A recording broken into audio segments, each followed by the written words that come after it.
live gululu ndina madingo koma sakudziwa kuti tili kuno kwife ndete kufuna kuti akaimbe wakonzeka tikamudzidzimutsi gululu na madingo live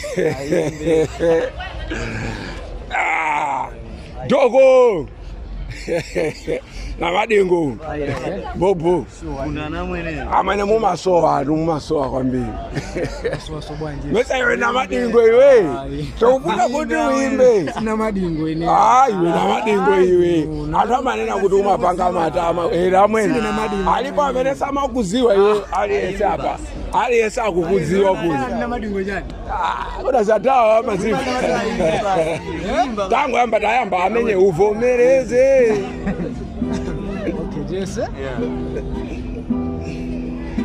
oyimbatu ndiwe na madingo tikudziwa Ngurire sina madingo kumuka mkhulube jaro madingo kagadi sina madingo anthu amabadwa adi awiri tavomereza lero timaona ngati na madingo kumusa kuti aimbe zimene akuimbazo zonse tapanga gululu ndina mafano osati na mafani kapena na madingoyo zimene zikuchitika kuziko kuno inu